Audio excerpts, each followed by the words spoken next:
fight to the end. I have run the race to the finish. I have kept the faith. All there is to come now is a crown of righteousness reserved for me. Ek het die goeie stryd gestry tot die einde. Ek het die wedloop voltooi. Ek het die geloof behou. Nou wag daar vir my die kroon van geregtigheid wat vir my gereed is. Dear brothers and sisters, I have made some means to have my homily translated into Afrikaans because I know that Bishop Bisi was very much aware that his people must be current with every information of the church, and he made sure that it is transmitted in Afrikaans too. Hence, I asked someone to assist me.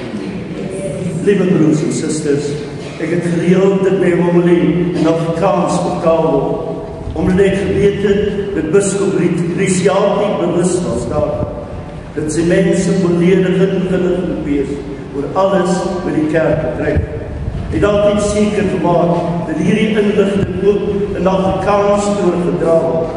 Daarom het ek iemand gevra om my hiermee te help. We are gathered here to remember the man who served the church with enthusiasm, the priest who served the congregation of the Oblate of Mary Magdalene with utter dedication, the bishop who served the Gabos Appleton Diocese with distinction, and to the bishop who served the Southern African Catholic Bishops' Conference with utmost commitment. Ons het vandag hier by mekaar gekom om 'n maand te gedenk by die kerk met groot enthousiasme gedien het. 'n Priester wat die gemeenskap genoemd is van Maria ondervlek ontvang met volle toewyding gedien het. 'n Biskop wat Keimus Appleton bisdom met onderskeiding gedien het. En 'n biskop wat hom met die grootste toewyding vir die Suider-Afrikaanse Katholieke Biskopskonferensie ingespan het. I did have interactions with Bishop Eddie when he was still a priest, a Robert's master, and even the provincial superior of the West. I got to know him closer as a fellow bishop. In him, I saw a person who gave himself wholeheartedly in what he was doing. He worked for the Department for Christian Information, Liturgy and Culture for all the years I came to know him after I was ordained the bishop myself. I know him to be on the ball, on top of his work all the time. The way he did his work, attending meetings, writing liturgical and cultural documents, preparing them in time, and presenting them at the plenary to all the bishops, preparing and directing liturgical matters at the plenary, made me ask myself if this man had more than 24 hours at his disposal.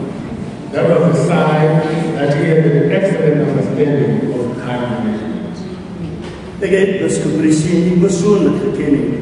Hy nog 'n priester, novissiemeester, self provinsiale owerste van die ou mes was nie. Ek het hom eers beter leer ken as 'n mede-biskop. En hom het ek iemand gesien wat hom volkome gegee aan alles wat hy gedoen het. Hy het vir jare in die departement van Christelike vorming, liturgie en kultuur gewerk, vanaf die tyd dat ek as biskop geworden is. Ek het hom altyd beleef as iemand wat die hele tyd op hoogte en in beheer van sy werk was. Die manier waarop hy vergaderings bygewoon het, liturgische en culturele documenten geschreven, dit het tijds voorbereid en bij die plenary zitten en al die bisschoppen voorgeleid. Alsook die liturgische verrichtingen tijdens die plenary zittens voorbereid en geleid. Uiteindelijk worden op hierdie mandaat meer als 24 uur per dag gehad. Dit is een duidelijke teken van zijn stekende tijdsbestek. Here we visited some bishops who knew him commented on the bishop's signal book. I quote, Eddie, brave warrior for Christ. Well done, good and faithful servant. Come into the kingdom of peace and joy and endless love. This is very sad news. We have lost a very hard-working and dedicated brother and servant of the church. He has been a very faithful servant of God. We thank God for his contribution in the life of the church in Southern Africa. Toen ons zelfsterven hoor, sommige biskuppen erom goed te kennen, die volgen op die biskuppen ze zijn geleid en gesê, en ik haal aan, Eddie, een dapper vechter voor Christus. Wel gedaan goeie en getrouwe dienaar, gaan naar die koninkrijk van vrede, vreugde en die eeuwige liefde. Dit is baie hartstikkers, ons het baie hardwerkende en toegewijde broer en diener van die kerk verloor. Hy was een baie getrouwe diener van God. Ons dank God vir sy bijdrage door die lewe van die kerk in Suid-Afrika. One went and said that the words of the Lord to Timothy were addressed directly to Bishop Wesley. Allow me to pick out some verses from this text. Mens so makkelijk kon sê dat die woorde van die Heilige Paulus aan Timotheus direct op biskop Rissie van toepassing is. Laat me toe om enkele verse uit die tekst uit te lig. Proclaim the message and welcome or unwelcome. Insist on it. Correct, rebuke, and encourage with great patience and careful instruction. From Timothy, 2 Timothy chapter 4, verse 2. Verkondig die woord, dring daarop aan, tydig en ontydig, wys terecht, bestraf en bemoedig, met groot geduld en zorgvuldig onderrig. 2 Timotheus, hoofdstuk 4, verse 2. This was the command, the core command from St. Paul to Timothy, highlighting the importance of sharing the message of Christ, even when it is not ideal or convenient. We know that not everybody welcomes the message of the gospel during those times, particularly the leaders of that time, for they felt threatened by it. Dit was die kernopdracht van Heilige Paulus en Timotheus. En dit beklemtoon die belangrikheid daarvan om die boodskap van Christus te bekondig, selfs wanneer dit nie welkom of gerieflik is. Ons weet dat nie almal in daardie tyd die evangelie boodskap verwelkom het. Vooral nie die leiers van daardie ere aangesien dat daar hier beklemd. St. Paul continued and said to Timothy, refute falsehood, correct error, call to obedience, but do all with patience and with intention of teaching. Die Heilige Paulus gaan verder en sê in Timotheus, dat hy onwaarheid moet weerlê, foute moet rechtstel, en mens tot gehoorsaamheid moet oproep, maar dit alles met geduld en met die doel om te onderrig. This text is in essence calls for unwavering dedication to sharing the gospel message, looking for the ways and methods to make it understandable and acceptable, even in different situations. However, this calls for maintaining patience and focus on sound teaching. Hierdie tekst roep ons op, dat standvastige toewijding aan die verkondiging van die evangelie en om maniere en methodes te vind om dit te bestaanbaar en aanvaardbaar te maak in verskillende omstandighede. Dit vraag echter ook dat ons geduldig bly en gefokus op gesonde onderrig.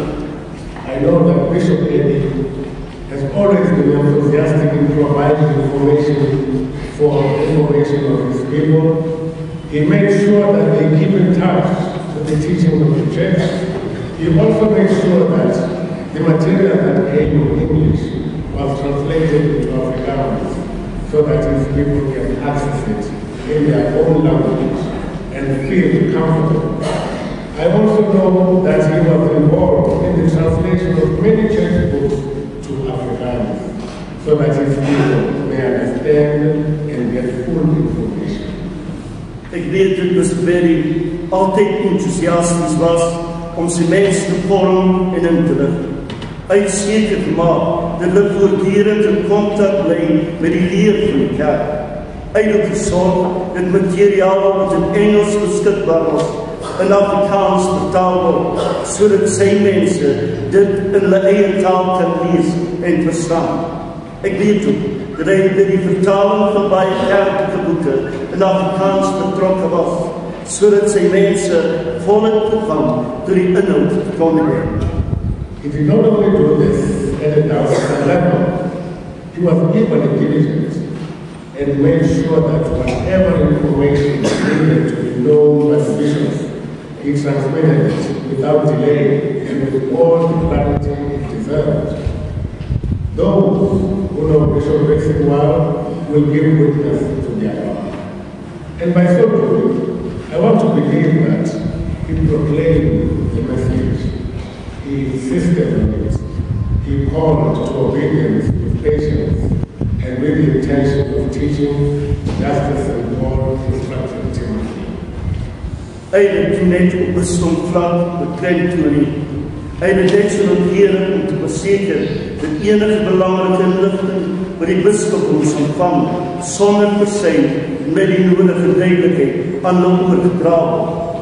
Diegene wat biskop Risi goed geken het, sal hiervan kan getuig.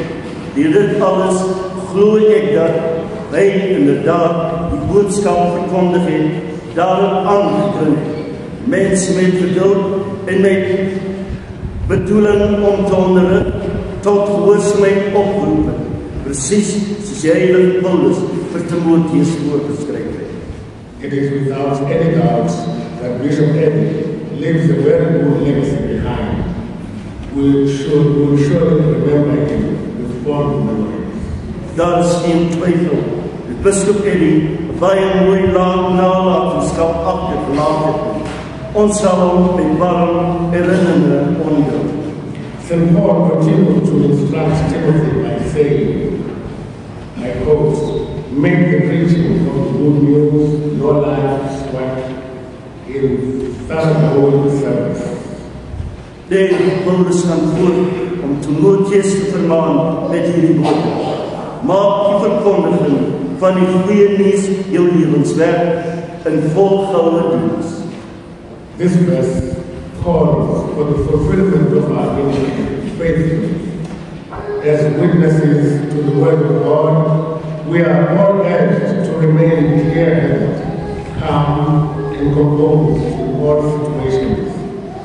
It is about maintaining emotional and spiritual stability. Just as Jesus did throughout his life on earth, challenges were always going to meet, but we need to persevere through them with resilience and faith. In vers roep ons op om ons bediening getrou te vervul. As getuies van die woord van God, word ons aangespoor om nugter, kalm en standvastig te bly in alle omstandighede. Dit gaan daaroor om emosioneel en geestelik gebalanseerd te bly, soos Jesus dit tydens sy aardse lewe gedoen het. Uitdagings sal die deel van die pad wees, maar ons word geroep om dit met volharding en geloof te dra. St. Paul calls Timothy to evangelize, to take the responsibility to spread the gospel and share the teaching of Christ with others. This work is not only for the leaders, but for all the believers to participate in evangelization. By baptism, we are all called and sent to evangelize. Evangelization is an essential part of Christian ministry, and we are all called to participate in this calling and to remain faithful to it, no matter what the circumstances may offer. Jy, Paulus roep Timotheus op om te evangeliseer, om verantwoordelikheid te neem vir die verspreiding van die evangelie, om die leer van Christus met ander te deel. Hierdie taak is nie net verleiders nie, maar vir alle gelowiges. Deur die doel is ons almal geroep en gestuur om te evangeliseer. Evangelisasie is 'n wenslike deel van die Christelike bediening. En ons is almal geroep om hieraan deel te neem en daarin getrou te bly, ongeag die omstandighede. Today we talk of the Syrian Church, which promotes communion, participation, and mission. We're all called to journey together as one and to participate in the mission of the church. We are also called to endure any actions we come across in our ministry with patience and perseverance. Vandag praat ons van die synodale kerk, wat gemeenskap, deelname en sending bevorder. Ons word geroep om saam op pad te wees en aktief deel te neem aan die sending van die kerk. Ons word ook geroep om enige swaar kry met ons en ons bediening teekom, met geduld en volharding te dra. To the family of Bishop Racing, friends and relatives, to the priests, religious and the lay faithful of the Game of African Diocese, I would like to say, do not let your hearts be troubled. Believe in God. Let your faith in Jesus be your source of strength. Aan die familie van Bishop Racing, sy vriende en familie, aan die priesters, die godgeleiders en leerder van die Kaimus Appington Bisdom wil ek sê, laat julle harte nie ontstel wees nie, glo in God. Laat julle geloof in Jesus julle bron van krag wees. As Jesus promised his disciples that in his Father's house there are many dwelling places, we pray that he shows Bishop Racing his rightful place among those many, so that he may remain with him, as he also said, so that where I am, you also will be.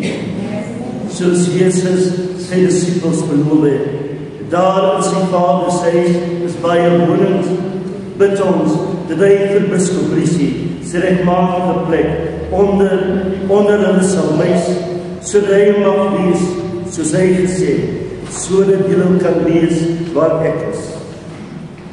After all, Bishop Racing has done, both as the son of his parents, as a religious of the congregation of the Mary Immaculate, and as a bishop of Kaimus Appington Diocese, and at his age, I think it is fitting to put the words of St. Paul on his mouth, and let it be his last words to us all.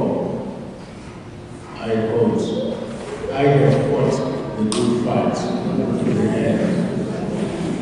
I have run to the finish. I have kept the faith. All there is to come now is a crown of righteousness reserved for me. Na alles wat Bishop Racing gedoen het, as seun van sy ouers, as godsdienstige van die gemeenskap van die Oblate van Maria onmiddellik ontvang, en as biskop van Kaimus Appington, en gegewe sy ouderdom, is dit gepas om die woorde van die heilige Paulus op sy lippe te plaas, en dit as die laaste boodskap in ons almal te gee. Ek het die goeie stryd gestry tot die einde. Ek het die wet voltooi. Ek het die geloof behou. Nou wat daar vir my die kroon van geregtigheid wat vir my geleef het. Eternal life, running to the Lord, and let your spiritual life shine upon me. Geef die ewige rus, Here. Laat die ewige lig oor ons skyn. Mag hy in vrede rus. Amen.